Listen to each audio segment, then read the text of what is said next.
Dober dan. Zdaj pričakujte izjavo, kaj smo se dogovorili. Pogovarjali smo se o vseh opcijah, ki obstajajo. Ugotovili smo, da so naša stališča enaka, kot so bila od vsega začetka. Mi smo odprti za sodelovanje z vsemi političnimi opcijami. Kaj bodo pa pogovori pri predsedniku pokazali, pa je stvar nadaljnih pogovorov, ki jih bo imel predsednik z ostalimi političnimi strankami. Mi dva sva situacijo na nek način pregledala in kot sem rekel, z našega stališča ni nobenih sprememb. Mi podpiramo našega predsednika, odprti smo pa za sodelovanje z vsemi, ki bi se poenotili tudi glede programskih izhodišč, ki smo jih že večkrat predstavili.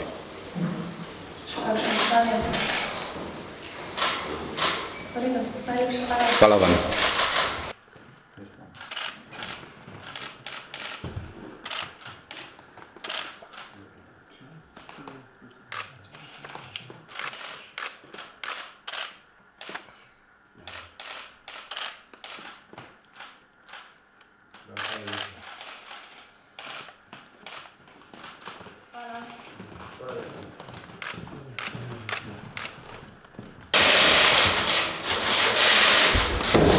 Lep pozdrav. S predsednikom sva se pogovorila o sestavljanju koalicije, kot vse verjetnosti veste. Predvsem sem mu danes povedal, da v LMŠ nimamo problemov, če podeli mandat relativnemu zmagovalcu. Smo ga pa prosili, če lahko počaka s to svojo odločitvijo do petka in da v petek opravimo še en krog pogovorov in takrat bomo v LMŠ-ju vedeli bistveno več, kje smo s koalicijskimi pogajanji. Kakšen krog v petek? Pogovor s predsednikom. Ne, prosili smo predsednika, če lahko do petka počaka in opravi z nami še en krog pogovora. Ampak samo z nami ali z vsemi? To bo odločitev predsednika.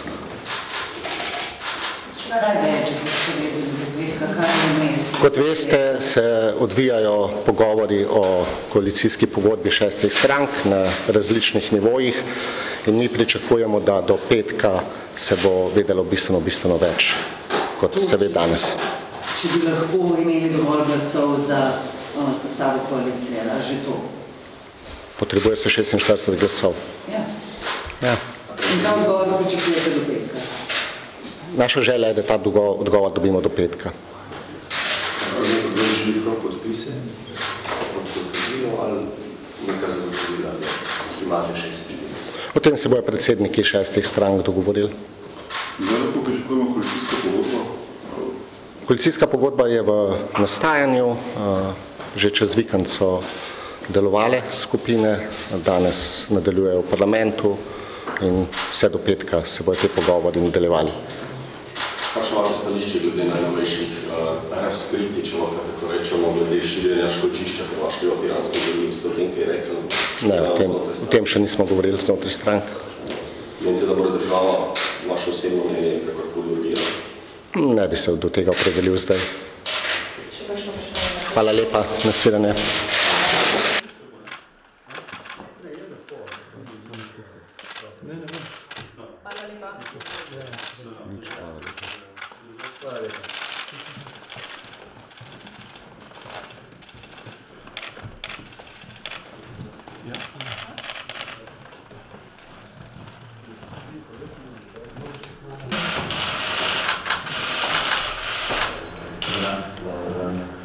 Če začnem,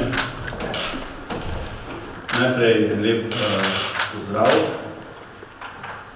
S predsednikom smo seveda izmenjala par stališč, ugotovila, da situacija seveda ni enostavna in da kakršnokoli vlado se bo sestavljalo relativno težko do nje, oziroma bo treba čez levi ali desni blok iti.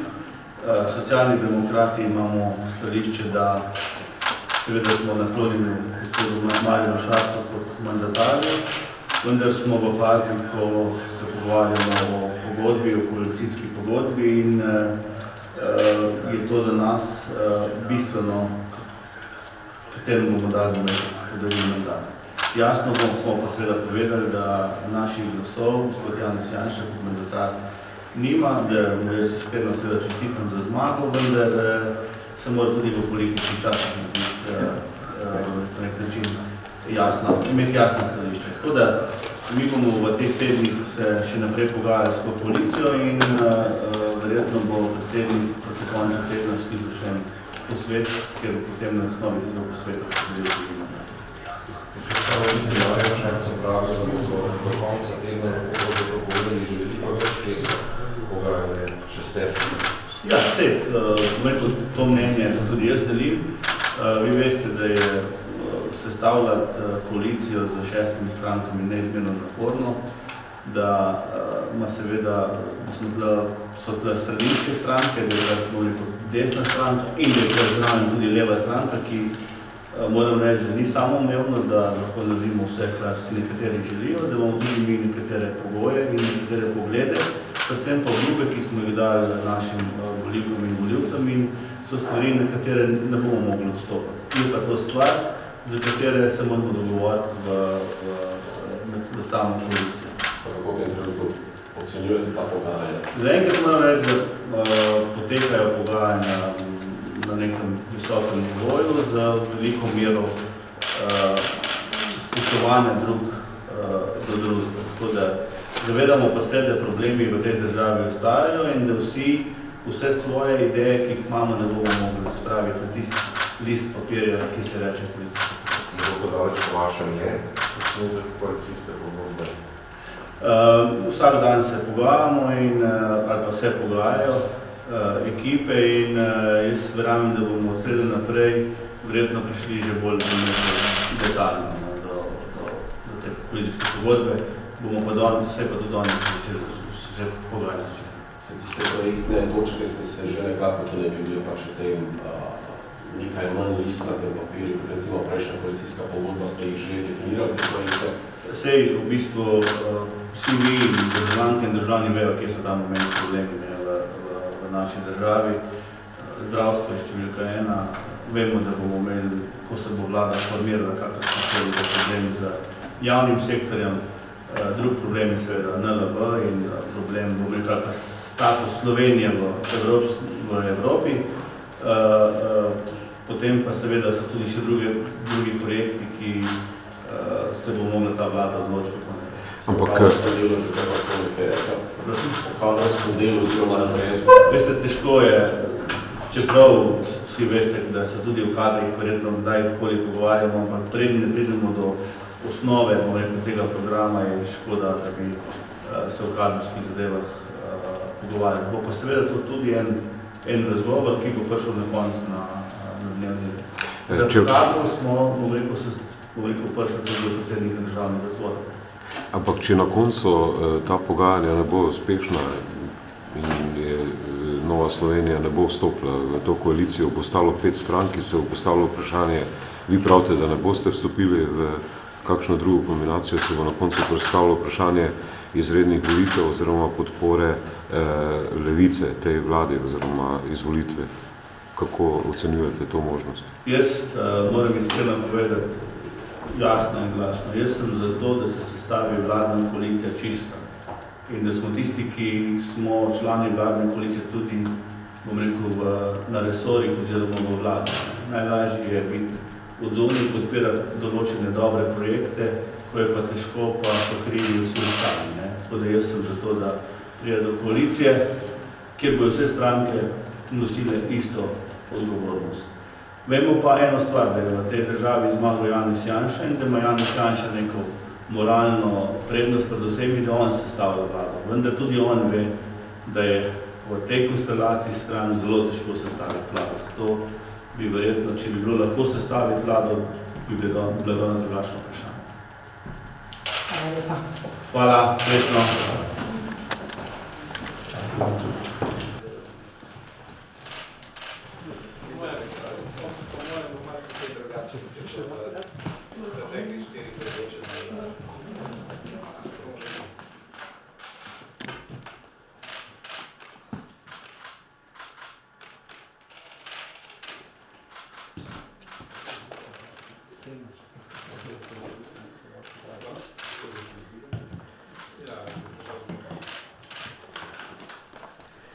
Hvala lepa.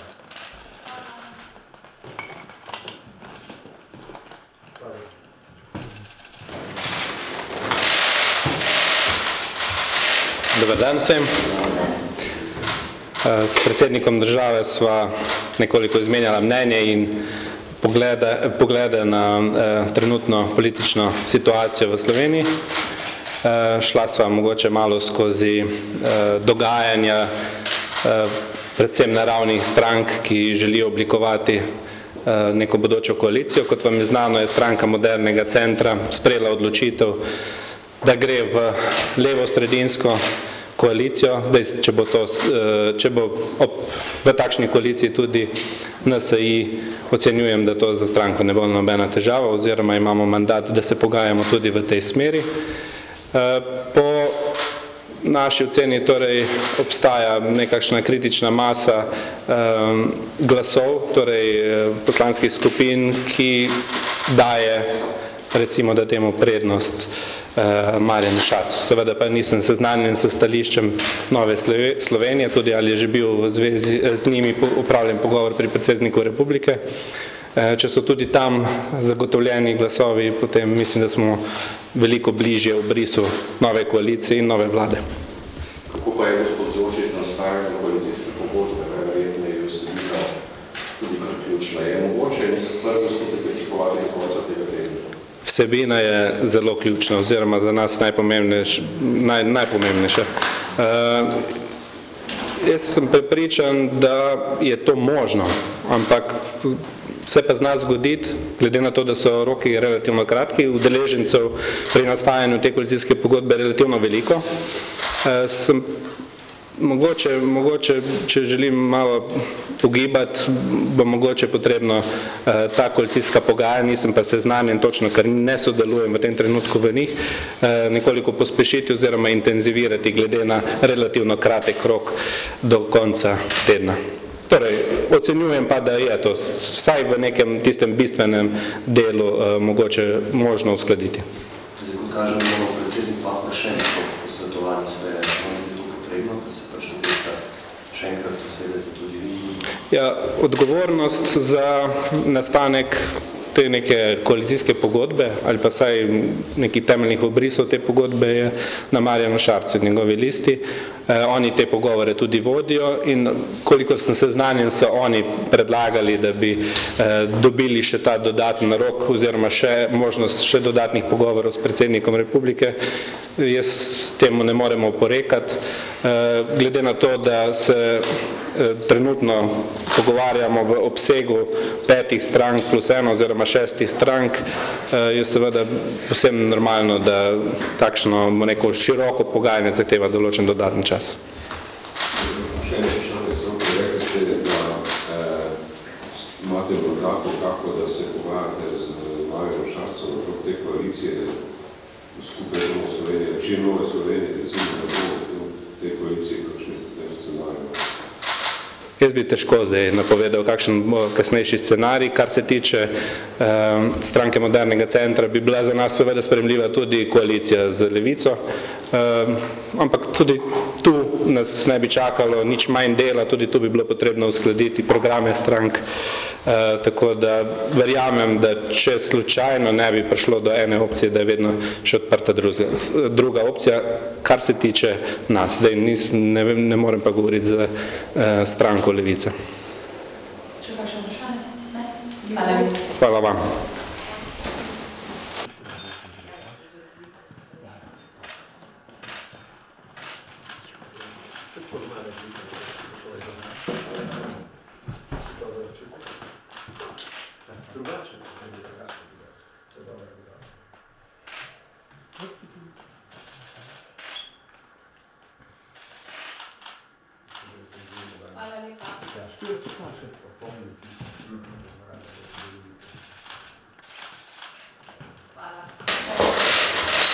Dobar dan. S predsednikom sva opravila pogovor, pogovorili sva se o tem, kako pravzaprav tudi druge poslanske skupine vidijo situacijo, kakšni so bili odzivi, kakšna so stališča glede mandatarstva. Jaz sem predsedniku povedal, da Levica ostaja na tistem stališču, ki smo ga izpostavljali že pred volitvami, torej da Janeza Janše kot mandatarja seveda nikakor ne moremo podpreti. Sem mu pa tudi razložil našo situacijo v pogovorih z Listo Marjana Šarca, torej kjer smo v bistvu od začetka, ko smo želeli vstopiti v pogovore in ko smo se želeli pogovarjati z njimi, na koncu pristali kot nekakšna izključena stranka, torej te komunikacije kasneje več ni bilo in v tem oziru, torej da nismo del tega petorčka oziroma te skupine, ki se pogovarja o tem, ali bi lahko oblikovala koalicijo, ki se pogovarja o tem, ali bi lahko sodelovala, tako tudi danes ne morem kot stališče Levice predstaviti podpore niti Marjanu Šarcu. Tako da naš zaključek je bil, da zaenkrat Levica ne podpira ne enega, ne drugega od trenutnih kandidatov, ki so v igri. Razlogi so precej jasni, vsi pa seveda želimo, da bi ti pogovori tekli na tak način, da bo zaključek teh pogajanj neka vlada, kakršnakoli že bo tista, ki se bo prizadevala za to, da se odpravi revščina v tej državi in seveda usmeri to državo v razvoj in ne v dobičke, recimo. A se to, da ne boste podpirali enega ne drugega, utegne še kaj spremeniti, recimo konec tedna, ko bo predsednik države opravil najverjetneje še enkrat teh pogovorov? Je težko, sej mi smo bili dvakrat na uradnem sestanku z gospodom Šarcem, dvakrat zelo površinsko in po teh sestankih oziroma od prejšnjega četrtka, ko smo se nazadnje sestali, ni bilo dodatne komunikacije, tako da glede na to, da slišim, da se zdaj ravno v tem času že curljajo ven informacije o tem, kakšna bi bila koalicijska pogodba nove vlade, novih koalicijskih partnerjev, ne vidim pravzaprav neke resne podlage za to, da bi se stališče Levice kakorkoli spremenilo. Kakšno vprašanje? Hvala. Jaz bi imel še eno vprašanje. Če pač Nova Slovenija ne bo podprla Marjana Šarca, ste vi pripravljeni, boste vi glasovali za njegovo vlado oziroma za njegovo izvolitev v primeru, da pač bo potreboval vaše glasovanje? Poglejte, stališče Levice je bilo od začetka zelo jasno. Mi smo želeli se pogovarjati o vsebini, ne o kadrovskih kupčkanjih, kar se je sedaj dogajalo v zadnjem času in kar se mogoče še vedno dogaja. In tako z vrata na nos Levica pač ni neko rezervno kolo, ki bi vstopilo takrat, ko glavno odpove. Tako da jaz ne vem, dajmo videti, kako bodo ta pogajanja potekala.